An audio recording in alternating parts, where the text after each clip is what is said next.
SAARC کی رکنیت۔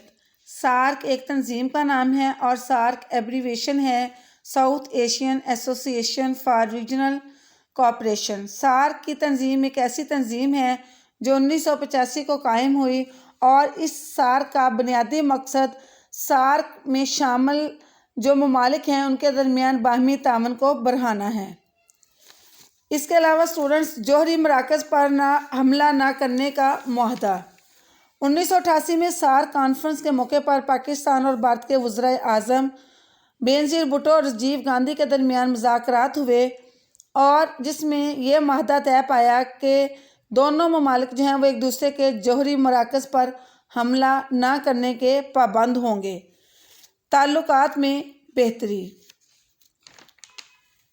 1990 میں پاکستان اور بھارت کے درمیان تعلقات میں کچھ بہتری آئی اور باہمی تجارت اور لوگوں کی آمد و رفت بڑھی، لیکن یہ تعلقات ایک حد سے آگے نہ بڑھ سکے۔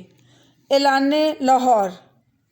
1999 میں بھارتی وزیر اعظم اٹل بہاری واجپئی بس کے ذریعے خیر سگالی کا پیغام لے کر لاہور آئے اور میاں نواز شریف نے واہگہ بارڈر پر ان کا بھرپور استقبال کیا اور دونوں لیڈروں نے آپس کے تعلقات معمول پر لانے کے لیے کئی اقدامات کیے اور ایک مشترکہ اعلامیے پر دستخط ہوئے جسے اعلان لاہور کا نام دیا گیا۔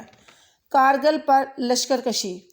1999 میں کارگل کے محاذ پر پاکستان اور انڈیا کی فوجوں کے درمیان جنگ چھڑ گئی، لیکن بعد میں امریکی صدر بل کلنٹن کی مداخلت پر دونوں ملکوں نے جنگ بندی کا اعلان کیا۔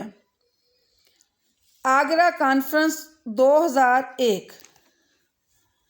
جنوری 2004 میں اسلام آباد میں منعقد ہونے والی سارک کانفرنس کے دوران صدر پاکستان جنرل پرویز مشرف اور بھارتی وزیر اعظم منموہن سنگھ ان دونوں کے درمیان 3 روز تک مذاکرات ہوتے رہے، لیکن یہ مذاکرات جو تھے وہ کسی حتمی نتیجے پر نہ پہنچ سکے۔ اسٹوڈنٹس، پاکستان اور بھارت کے درمیان مسائل کو حل کرنے کے لیے اگرچہ جنگیں بھی ہوئیں اور مذاکرات بھی ہوئے، لیکن پھر بھی یہ نہ تو مذاکرات ہی زیادہ کامیاب ہو سکیں۔ اب ضرورت اس بات کی ہے کہ نئی نسل کی ترقی، خوشحالی اور فلاح کے لیے بامقصد مذاکرات کے ذریعے مسائل کو حل کرنے کی ضرورت ہے تاکہ یہ خطہ بھی ترقی یافتہ ممالک کی صف میں کھڑا ہو سکے۔